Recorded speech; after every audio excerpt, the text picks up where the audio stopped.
Journalists are the watchdogs for society, keeping us accountable. But who's watching the journalists? If we take it back a few years, the word of the journalist was considered the truth. However, as time has passed, the reputation of the journalist has been tarnished by the few who don't uphold the same journalistic values as the rest. Untrained journalists often don't uphold the same values as those trained for the field, and can be seen publishing fake news, articles without fact-checking, and often garbage news stories. Therefore, action must be taken to ensure only those with the right skill set and values are the truth tellers and informers within society. Journalists should have to pass the equivalent of the bar. You may be thinking, isn't that a bit extreme? Well, lawyers and journalists have more in common than you think. Lawyers are those that represent people. Journalists are the people that represent the world to us. It's important that journalists uphold the right values when reporting, that they are aware of the protocols and guidelines, and have the interest of the public at heart. Here's what esteemed journalist Kerry Falker had to say on the topic.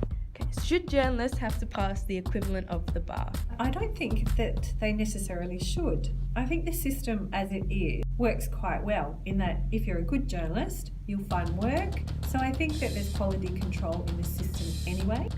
Kerry's alternative perspective does have a point, and that only the best journalists break through. However, with the increasing diversity among media and news platforms, more of the public is contributing to the news cycle than ever before. This is public, however, that isn't experienced or knowledgeable to the vast world of journalism, which leads to many faults.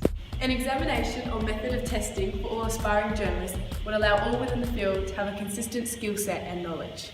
It would ensure journalists are becoming journalists for the right reasons, and not exploiting the field to portray a bias or fake news. That they understand the protocols and guidelines for handling important situations such as those involving trauma and conflict that often come up in the job.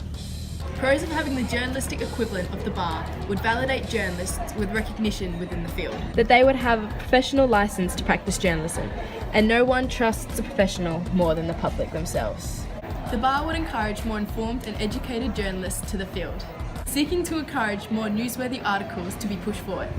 People may be concerned that an examination like the bar may seek to mould journalists to a specific style or structure, or that it may contradict freedom of speech. However, I think it would assess inspiring journalists on why they want to become journalists and how they are going to use their platform of power and outreach. In the last few years, citizen journalism has flourished. For better, for worse, is the debate, of course. Citizen journalism has created new insights and perspectives journalists haven't been able to reach before, such as people recording scenes of warfare and exposing what our governments may be hiding from the world.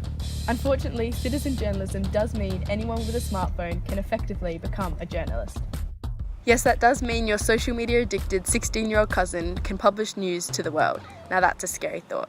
These citizen journalists are creating and publishing content and news without any fact-checking or overview, and often without any journalistic training or experience. A journalistic equivalent of the bar would seek to hold journalists to a higher standard, to what we consider news and newsworthy to a higher standard. If journalists want to restore the reputation that a few bad eggs have scrambled, they need to set the standard for all journalists to meet. And to do this, we need the bar, and we need to set it higher.